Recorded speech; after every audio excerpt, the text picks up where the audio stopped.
It's 1844, and 52-year-old William Austin Burt, a land surveyor for the U.S. government, is leading a party of men through the wilderness of Michigan's Upper Peninsula.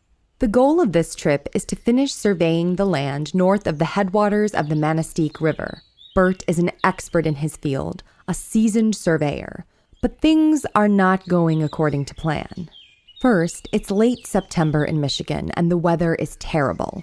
Burt notes in his journal, quote, "Imagine 5 inches of snow falling on September 21st. The branches and weeds have torn our clothes to shreds as we work through the thick brush," end quote.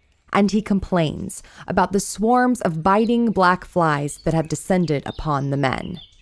Even before embarking, the group has encountered setbacks, like having to make the difficult decision to leave behind their pack horses who couldn't handle the treacherous terrain. One morning, during this uncomfortable excursion, the crew sets up a campsite near a lake in Negaunee, Michigan, where they begin surveying a southern line.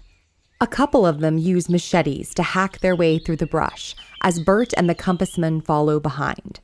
Suddenly, one of the men begins to notice wild fluctuation in the variation of the magnetic needle. The compass is going haywire. Instead of pointing towards magnetic north, the needle is pointing a few degrees to the southwest. Burt calls out to the men, "Boys, look around and see what you can find." He has a good idea of what might be causing the magnetic disturbance. A few minutes later, his theory is confirmed when one of the men pulls back some sod to reveal red rock. They are standing on an immense deposit of iron. The men shake their heads, mystery solved, and continue with their work, noting it briefly in their report. In the moment, they do not recognize the magnitude of this revelation, but in just a few years' time, this so-called wilderness will come to be transformed, as speculators invest in iron mining on the Upper Peninsula. This small corner of the world will never be the same.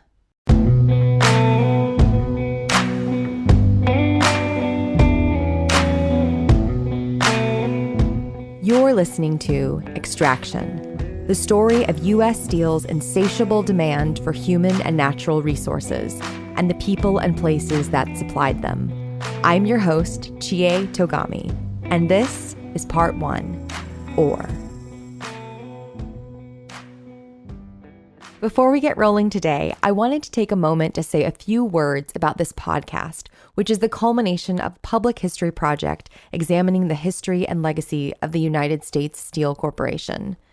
As a PhD student specializing in environmental sociology, I first became interested in U.S. Steel as a result of my concern with local air quality. For those of you listening who don't already know this, Pittsburgh has some of the worst air quality in the nation. The American Lung Association recently released its 2020 State of the Air report, which found that the Pittsburgh area tied for the 8th most polluted city in the nation for year-round average levels of fine particle pollution. Pittsburgh was also one of only 9 places in the United States that earned a failing grade for this measure, and was the only metro area outside of California to do so. Why is it so bad? Well, you see, it's impossible to talk about local air quality without also discussing the perennial problem of toxic emissions from aging U.S. Steel facilities located in the Mon Valley. We'll talk about this much more later on, but suffice to say that this was the entry point and the inspiration for focusing on U.S. Steel.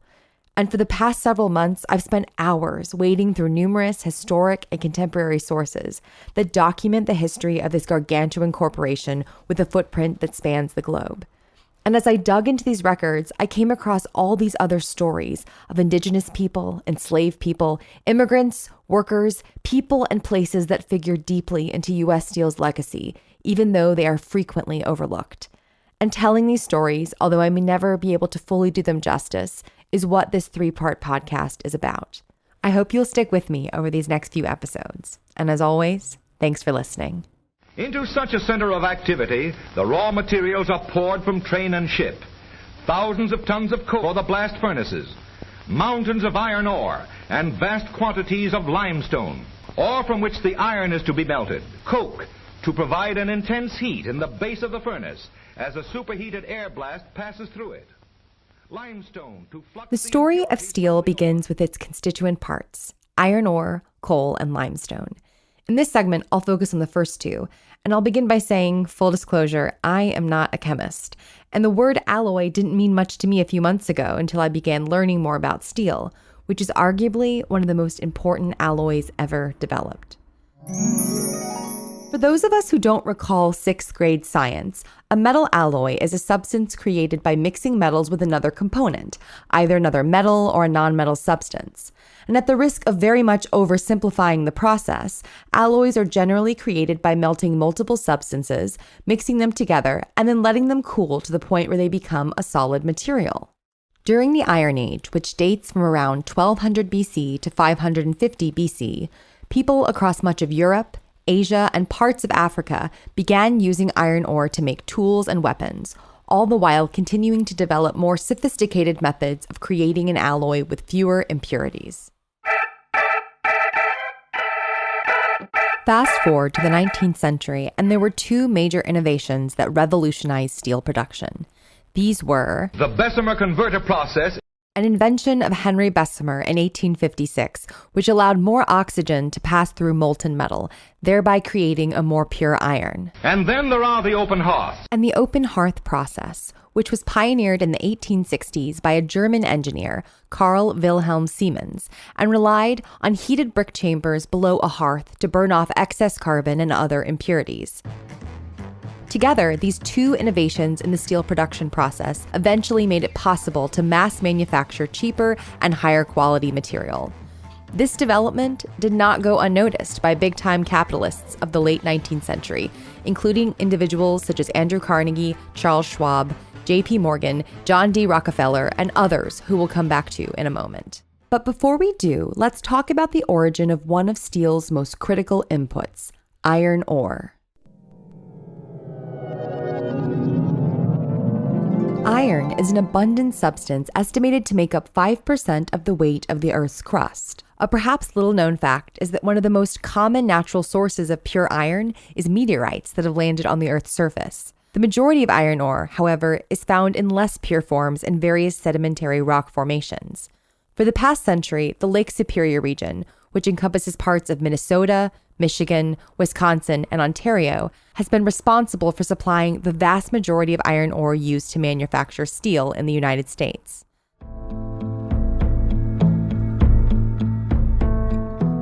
As the opening vignette touches upon, mining in the Lake Superior region began in earnest in the 1840s, after William Austin Burt's surveying mission brought attention to the iron ore deposit located in present-day Marquette County, Michigan. Heralded by many historians as the official discovery of iron in the region, now frequently referred to as the Iron Range, the truth is that the presence of iron was already known to local indigenous people, the Ojibwe, also known as the Chippewa, who occupied the region long before the arrival of white settlers. According to one source, it was actually the gift of an iron-laden rock from an indigenous chieftain, which tipped off William Austin Burt that there was the possibility of substantial iron reserves in the vicinity. This brings us to another fact that is frequently overlooked in discussion of the birth story of the U.S. steel industry. Most, if not all, of the iron of the Vermilion and the Mesabi iron districts, areas within the Iron Range, originally belonged to the Ojibwe, who refer to themselves as the Anishinaabe people. Some of this land was gained through a series of treaties between the Ojibwe and the U.S. government, but much of it was also appropriated through a variety of extra-legal means. Dr. Scott Cardiff, who has studied the impacts of iron mining on water quality in the Lake Superior Ojibwe treaty-ceded territories, notes that early treaties such as the Treaty of Fond du Lac in 1826 included language that granted the U.S. government the right to, quote, search for and carry away any metals or minerals from any part of their country, end quote. The treaties of 1827 and 1842 resulted in the Ojibwe signing over vast portions of their land, amounting to nearly 2/3 of present-day northern Wisconsin, large swaths of Michigan's Upper Peninsula, and parts of central Minnesota. One historian, David Rohn, estimated that the Ojibwe ultimately ceded 170 billion board feet of timber, 150 billion tons of iron ore, and 15,000 lakes. At first brush, the Ojibwe's decision to sign away their land under these terms may seem puzzling. However, there were a number of relevant factors at play. First, there is evidence that the Ojibwe believed that the agreements were leases rather than representing a complete transfer of ownership. In fact, an Ojibwe delegation to Washington in 1864 delivered a version of a treaty in which the Ojibwe argued that they had sold timber rights, but not the rights to the land. It's important to remember that these treaties were also signed under duress. The time period in which the Ojibwe reached these agreements with the United States government coincides with the forced displacement of indigenous people all over the U.S., and especially in the southeastern states, where dozens of tribes, including the Cherokee, Creek, Seminole, and Choctaw nations, were brutally and forcibly relocated to areas west of the Mississippi, which had been designated as Indian Territory.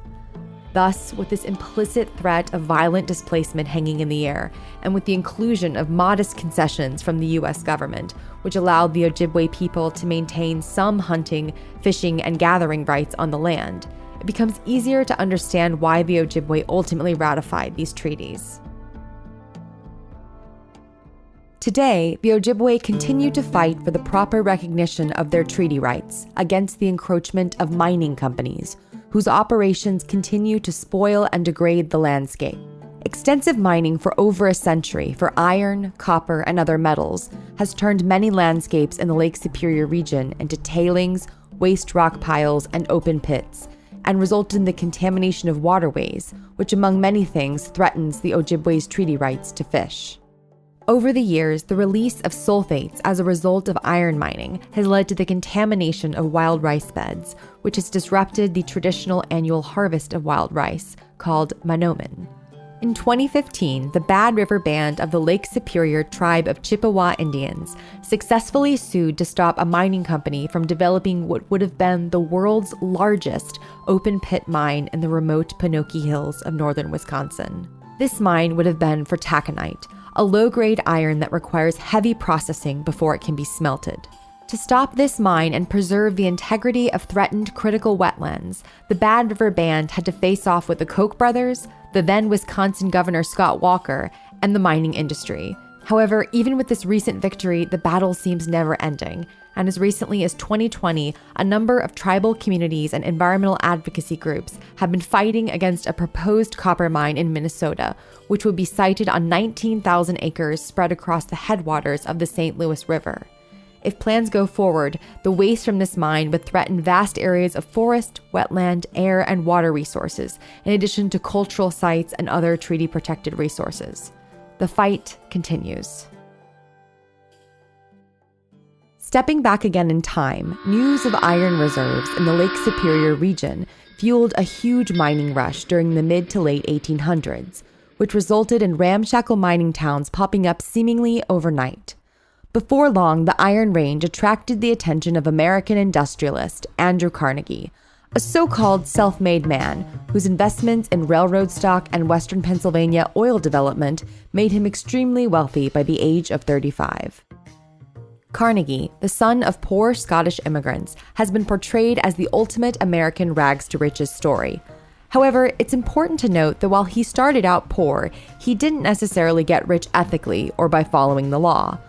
Perhaps a little-known fact is that Carnegie's first major successful investment in 1855 was the result of an illicit insider trading scheme that was being taken advantage of by railroad officers privy to secret knowledge of a deal between the Pennsylvania Railroad and Adams Express, a privately traded company. Participating in this scheme allowed Carnegie to turn a large profit off a relatively small investment, which in turn helped to form the basis of his future investments and financial success.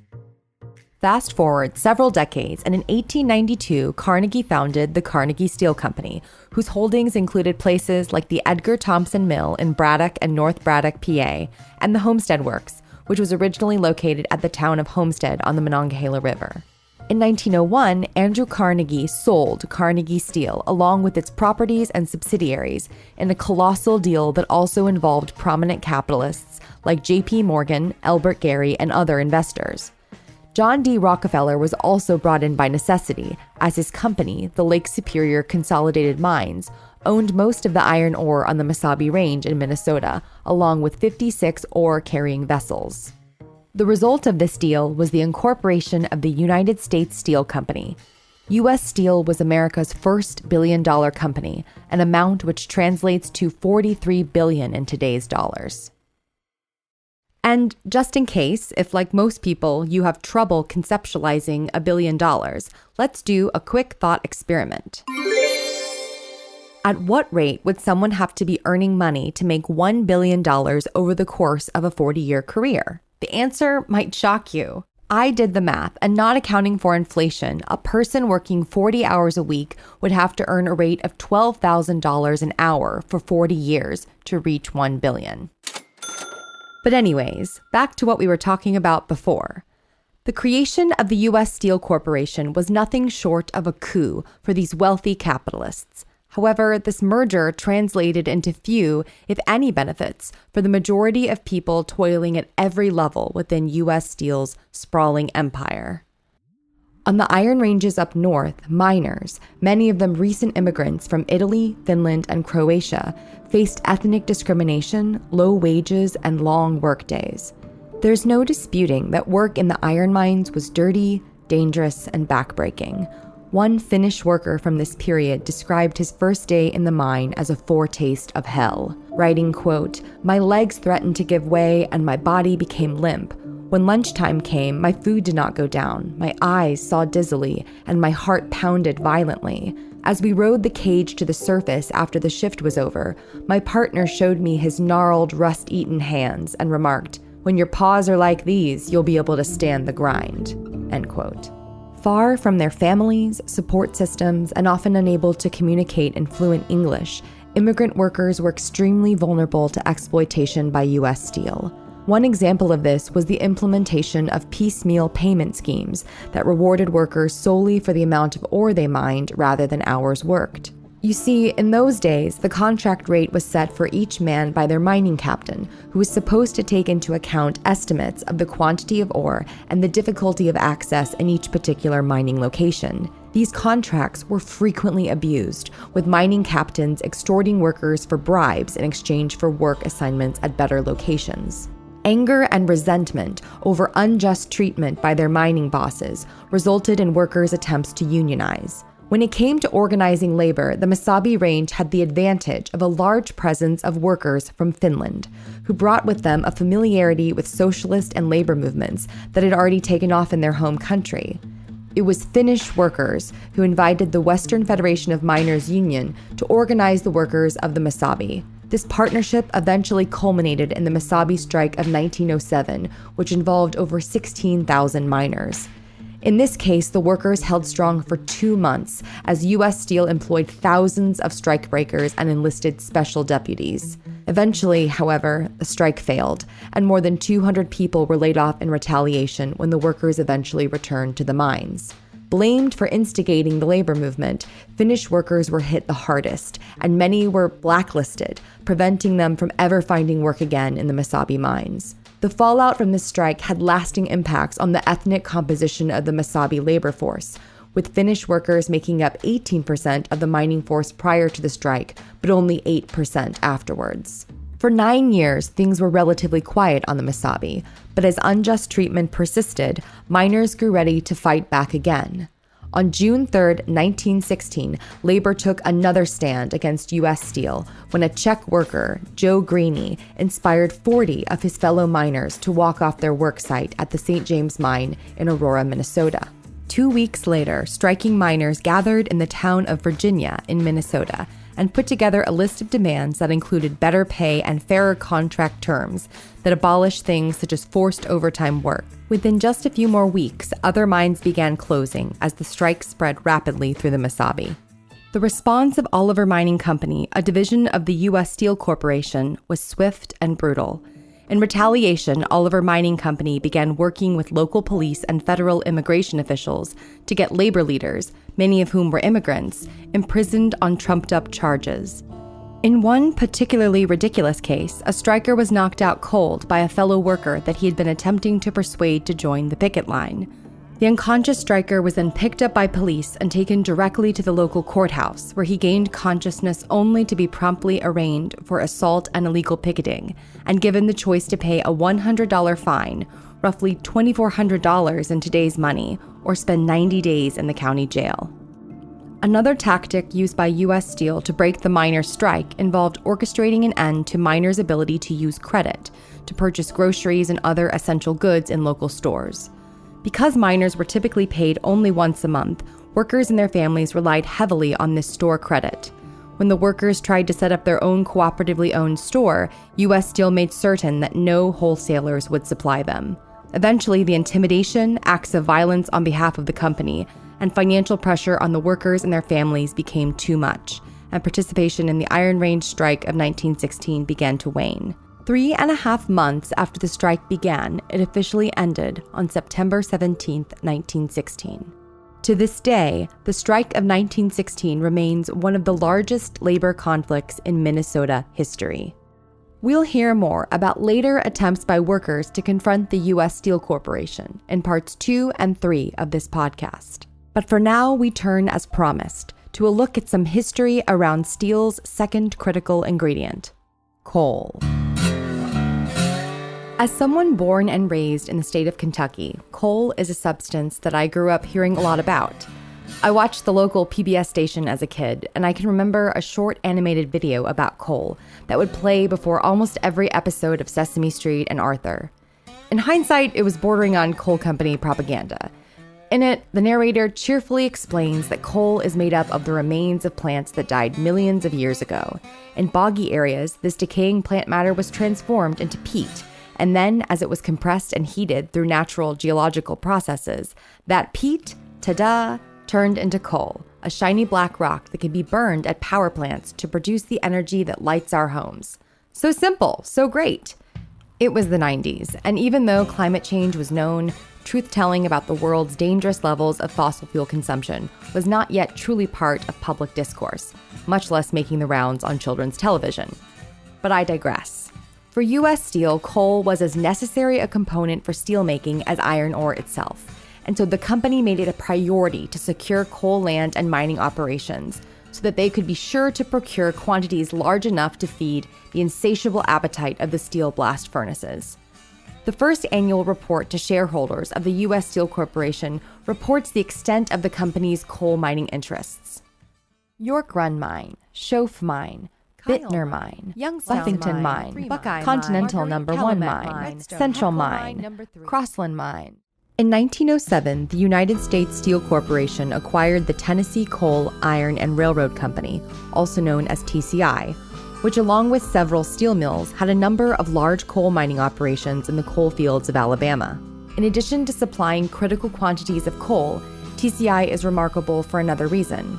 It directly tied U.S. Steel to the dark and sordid history of convict leasing as a source of labor. In 2001, a journalist by the name of Douglas Blackman published an article that helped bring national attention to the history of convict leasing. He followed this up with a book in 2009 titled Slavery by Another Name: The Re-Enslavement of Black Americans from the Civil War to World War II. In his book, Blackman highlights the practice of leasing convicts from local jails to provide hard labor and challenges the notion that slavery ended after the Civil War. Here's a clip of him giving a talk at the Smithsonian in 2013. Slavery by Another Name tells the story of how, contrary to the conventional history that most of us learn in school or even in college, that contrary to that, slavery did not, in fact, end at the end of the Civil War.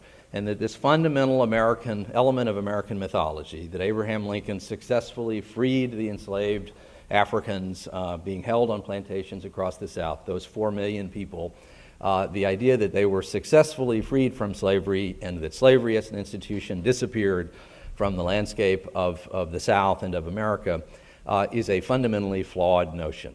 As Blackman details in his book, the Reconstruction period, classically said to have ended in 1877, was a period of authentic freedom where Black Southerners, although they still faced tremendous hardship and abuses from white Southerners, were able to vote in large numbers up until the 1890s. But then something else came along and began to erode these freedoms: laws, written and enacted by white Southerners with the purpose of recreating a labor system mirroring the arrangement that existed before the Civil War. All of the Southern states began to pass a series of laws which are explicitly designed to criminalize Black life, to effectively make it impossible for any Black man or Black woman, though it is men who are overwhelmingly the the victims of these particular efforts, because it is men who are able to participate in the elections and in other elements of society. But all of the southern states pass a battery of laws which effectively make every black man vulnerable to arrest at all times in almost any place in the South, unless he has the explicit protection of a white man. And so it became illegal in the South for many sorts of statutes, many sorts of normal conduct become illegal in the South. One of the most pernicious is, of course, that all of the southern states resurrect and modernize their statutes against vagrancy, the crime of not being able to prove at any moment that you're employed by someone. And of course, in an era in which there were no pay stubs, there was no evidence of employment for a farm laborer working out in some remote region of the rural South, the only evidence of employment was the willingness of a white landowner to say, yes, he's mine. But that protection in the voice of the authority of a white man is really the only way that a black man is able to demonstrate that he's employed. And so it's a crime if he is not able to produce that white person at any given moment to prove that he is employed. The result of this was that black men living in the South were under a constant threat of being arrested and forced to pay heavy fines and fees, equivalent to 1 to 2 years of annual salary, a truly devastating amount of money to owe and impossible for most people to come up with all at once. And this is where corporations like U.S. Steel's subsidiary, the Tennessee Coal, Iron, and Railroad Company, come into the picture. Like many corporations, U.S. Steel was constantly demanding that the subsidiaries turn greater amounts of profit. One way that some managed to accomplish this was by reducing labor costs. Under U.S. Steel, TCI continued its practice of leasing convicts to perform coal mining, continuing an agreement with the state of Alabama, in which TCI would lease prisoners by paying a reduced portion of each man's sentence to the state, and in return, the men would work off their sentences as wards of the company. The conditions where these predominantly black prisoners lived, worked, and died were horrific to say the least, and the mines were notoriously full of hazards, including water, falling rocks, dangerous levels of gas, explosions, and faulty elevators. It was common for imprisoned people to be held in shackles and routinely beaten or lashed by their supervisors. They were often malnourished as well as prone to infections from the sores they developed as a result of being held in chains.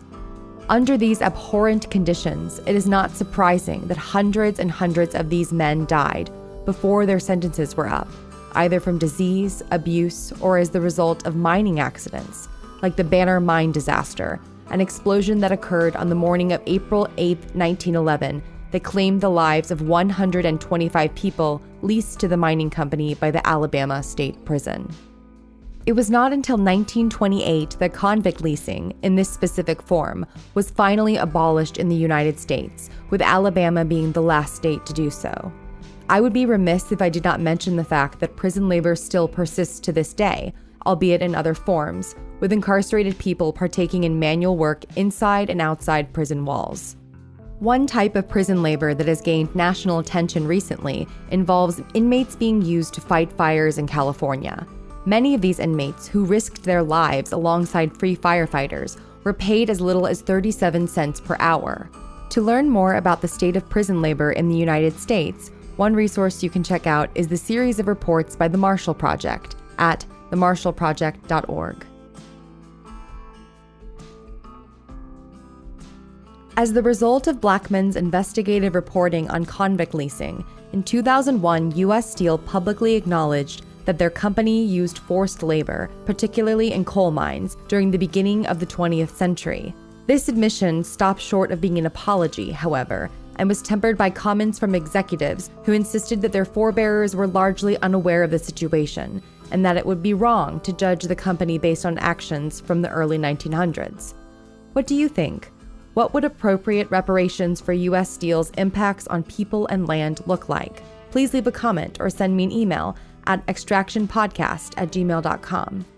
To see photos and documents that provide context and help to bring this story to life, don't forget to check out the story map that accompanies this podcast. You can find it on the University of Pittsburgh's World History Center website, on the same page as the link to this podcast.